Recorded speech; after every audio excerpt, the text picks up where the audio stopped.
Hey, what's up, you guys? Here, this is going to be video for YouTube and a podcast on Podomatic. Here we go. I thought I'd talk about the year in movies so far and the big news that came out of Comic Con this year. Despite what box office is saying, the year has been pretty big for the blockbuster hits.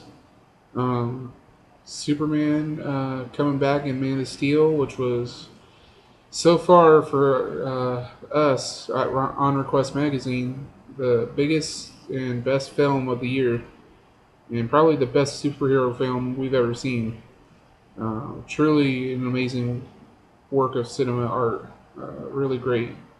Also had Iron Man 3, which was really good. We just saw The Wolverine yesterday, and you can look for a review on that on my Tumblr and the On Request Magazine website. Um, that was really good. Um, yeah, it's been a really great year for film. A lot of other good films coming out this year. We got Thor 2 coming out. This film with Hugh Jackman and Terrence Howard and Jake Gyllenhaal coming out called Prisoners looks really good. The Conjuring, probably one of the best new scary films to come out in years. We've been a big fan of the Paranormal Activity series, but other than that series, there hasn't been like really truly scary films. The Evil Dead was really good, but scare wise, it wasn't like I didn't jump out of my seat. You know, it was more of like a good classic horror movie, just like the original Evil Dead. Um, what else? I mean, there's been a lot of stuff, a lot of good films. This is the end. Great, funny apocalypse type of film, and of course, you can't go wrong with Judd Apatow or Seth Rogen, any of the regular people in a Judd Apatow film, really. Um, it's been a really fun year. Next year in 2015 are going to be some pretty amazing film years. We got Captain America 2 and Guardians of the Galaxy coming out next year, and seeing the panel for Guardians of the Galaxy at Comic Con. It looks like it's going to be a fantastic film. Um, Chris Pratt from Parks and Rec, seeing him as this action hero is weird but really cool. Um, who else? Um, we're gonna have Avengers 2, which is going to be titled Age of Ultron, which I am super super excited about. Age of Ultron, although it's not going to be the same story as the comic that came out by the same name this year. Ultron is one of my favorite villains. Him and Brainiac are just amazing villains, and to see Ultron finally come to life on the big screen is going to be really cool. I'm interested to see how his origins are going to be written because obviously anyone who's read the comics knows Hank Pym, Ant-Man, is the one who created him, but he's not going to be in the Avengers 2. His movie's going to be coming out 6 months after the Avengers 2.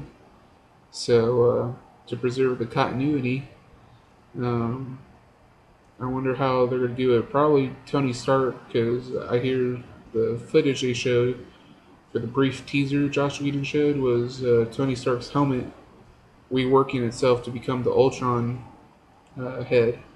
So something to do maybe with Extremis or Tony giving Jarvis access to all of his armor in Iron Man 3, possibly. Who knows? But I'm really excited for that. Of course, the biggest news to come out at Comic Con this year, Man of Steel 2 will be Batman versus Superman or Superman versus Batman, whatever title they go with. That is probably the coolest news I've ever heard because DC is finally getting their stuff together. They're finally paying attention to what Marvel is doing and finally building a universe for their own heroes. For this is going to be the very first ever time we've seen Batman and Superman in the same movie, live action movie, I should say. This is really cool to me. Part of me hopes that they do a Lex Luthor Joker thing, just like the animated series. Not as jokey or kid like. Obviously, it would be more adult, dark type of thing. Um, I loved Heath Ledger's performance as the Joker. He was the absolute best Joker I've ever seen. So those are pretty big shoes to fill. But at the same time, Heath Ledger's Joker existed in a world without Superman or other heroes. It was more of a realistic, real world version of the Joker. Whereas now that you're building this whole new universe with all these heroes existing at the same time, um, the Joker is going to have to be more adaptable to that type of thing. So it'd be nice to see him, and of course, all the signs in the first Man of Steel pointing to Lex Luthor. It'd be nice to see that kind of pairing to go up against Superman and Batman. And of course, the beginning of the film, if not half of it, is probably going to be Superman going against Batman. Because they're very different type of heroes. Superman is the embodiment of hope and light, and Dark Knight uses fear and darkness to strike terror into his enemies. So very different ends of the spectrum going on there. So I'm really excited to see what is going to happen with that. Also announced was The Flash being made in 2016, I believe, and a Justice League film coming in 2017. So Zack Snyder, David S. Goyer, and Christopher Nolan. I'm really excited to see what they do with Man of Steel 2 and how they're going to develop that into the Justice League universe. I love Marvel. I've always been a big, huge fan of Marvel. But if DC keeps going on the path they're going, especially with the level of awesomeness that was Man of Steel 2, I think Marvel's going to have a run for its money when the Justice League comes around. Um, yeah, it was a really cool year for Comic Con.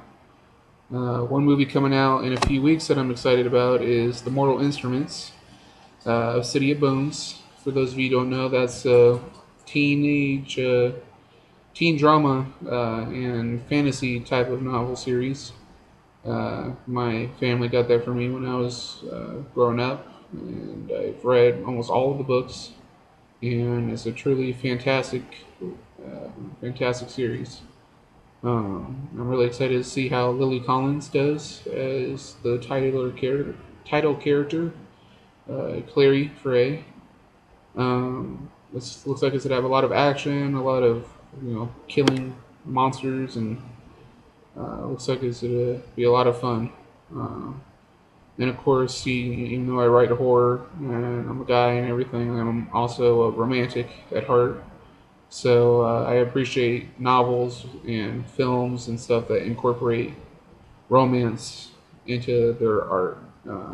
That's the other thing about Man of Steel I thought was great was Amy Adams' performance as Lois Lane was the best version of Lois Lane I've ever seen. And that's coming from a guy who's loved Smallville, the TV series, his whole life, and thought Erica Durance was great in that series as well. But Amy Adams' connection to Henry Cavill's Superman in the film was amazing to see transform and grow. Um, Spoiler alert, don't listen from here for the next minute if you don't want a spoiler. But Amy Adams finding out Superman's secret pretty early on in the movie, I thought was a great twist because Superman is the kind of hero who's got the weight of the world on his shoulders. No matter what, he's always going to have the weight of the world on his shoulders, and he needs someone in his life who knows who he is, who understands the complex life he's always going to lead, and who accepts him and loves him, no matter what. Plus, if he's going to be working at the Daily Planet, uh, trying to pretend that Lois Lane, this hardened reporter who uncovers everything else in her life, would never suspect Clark Kent of being Superman. I mean, the glasses, that's always been the one thing about the Superman character I've loved, been making fun of, is he puts on a pair of glasses and no one suspects him, you know? So, Yeah, I thought that was really great, and I appreciate the romance in all things. Um, I'm always going to be a romantic. Oh, what else? Yeah, that's about it. The year in film has been really good thus far, and the next couple of years look to be really promising. Uh, X-Men Days of Future Past is going to be great, especially with Peter Dinklage being Boulevard Trask. Peter Dinklage is just the man. He's awesome, and I'm looking forward to him being the villain in the new X-Men and seeing him go up against Wolverine and seeing the Sentinels come to life finally, because they have always been some of the greatest villains for the X Men besides Magneto. So it's going to be a really cool film. I'm really interested to see how both Marvel and Fox handle the Quicksilver character and the Scarlet Witch character. For those of you who don't know, Marvel doesn't own the X Men at all, but they are allowed to use Quicksilver and Scarlet Witch because they were in Avengers. So they can use them as Avengers, but they can't mention the X Men or Magneto's children angle at all. Whereas Fox can't mention that they're also in another team known as the Avengers.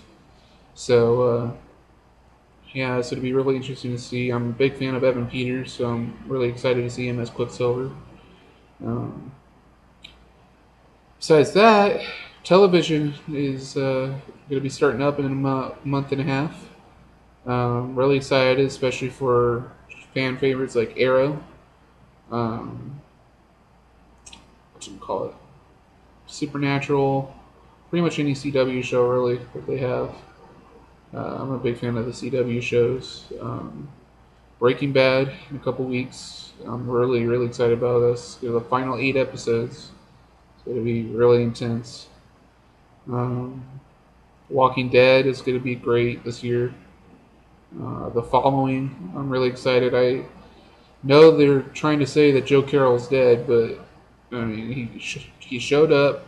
James Purefoy showed up at Comic Con with that big old beard, looking like he was living in the mountains somewhere, which would make sense if Joe Carroll survived somehow and is kind of laying low, gathering his strength and planning again. Um, that show is just so amazing, such a great work, especially with Dexter only a couple episodes away from being over.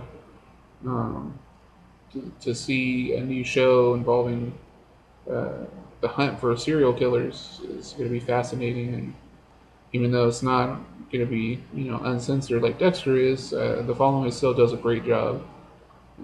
That first season was really heart pounding and really a great story. Um, what else? Yeah, that's. I mean, television is going to be great this year. Um, I'm really looking forward to Arrow. Um, I thought it was really cool. Stephen Amell, the star of Arrow, really is adamant about hoping he'll appear in a Justice League film someday, which would be great because as Green Arrow, he's really brought that character to life. I thought Justin Hartley was great in Smallville, but after watching the first season of Arrow, I can't imagine anyone else playing him in a film, besides Stephen Amell. Um, that's about it, I think. Really great Comic Con this year. Some great news. That Batman Superman thing was a great surprise. Um, and I think I'll end this video with a poem. I published this in my first poem book, Blood and Romance, which is out on Amazon right now. I published this a couple years ago. It's called The Barren Road.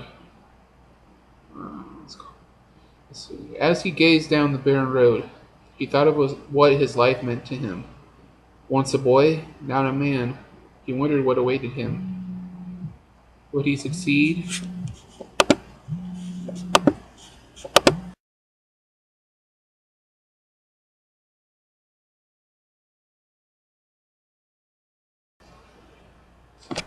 Sorry about that, guys. Got interrupted.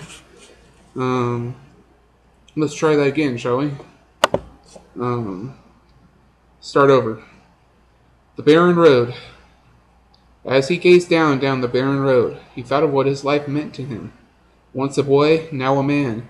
He wondered what awaited him. Would he succeed? Could he? Both questions could not find an answer to. As he looked down this road, he saw a man standing in the middle. Suddenly the road split in two, and the man held out his hands. He gestured towards him, as if asking what road he will choose. One road led down into an endless spiral of fear, mistakes, and failure, where eventually all his demons waited for him. On the other was a path of knowledge, courage, and faith. Here all his doubts were put to the test, and no guarantees awaited him. Which would he choose? The first path was smooth sailing, and the second was a rough, long terrain filled with obstacles and individuals who wanted to see him fail. The choice was clear, and he began to walk down the road. When he came to the man began to usher him towards the first path. But he called the man off and began to walk down the second path. He endured many hardships and faced many obstacles, but finally found peace and courage in those he loved. Finally, he saw the end of the road, and when he got there, a flood of happiness overwhelmed him. And the man he had met at the crossroads so long ago appeared and ushered him into the light. I just wrote that to kind of showcase how what sometimes seems easier and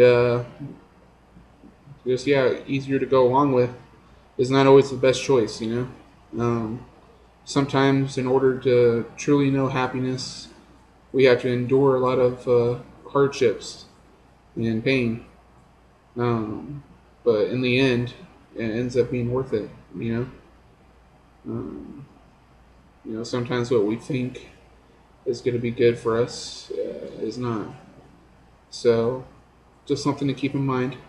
Hope you guys enjoyed that poem. I know sometimes it seems like I go on and on ranting when I get talking about comic book stuff and film. That's just because I'm passionate. You know, this is the life I love, the life I hope to be a part of. That's just where I feel home, you know, at home. So look for more information coming out soon about projects coming up, not just, you know, for Amazon, but some other exciting things coming up. Look for more vlogs, look for more podcasts, and this is author Anthony Avina signing out. Goodbye, guys.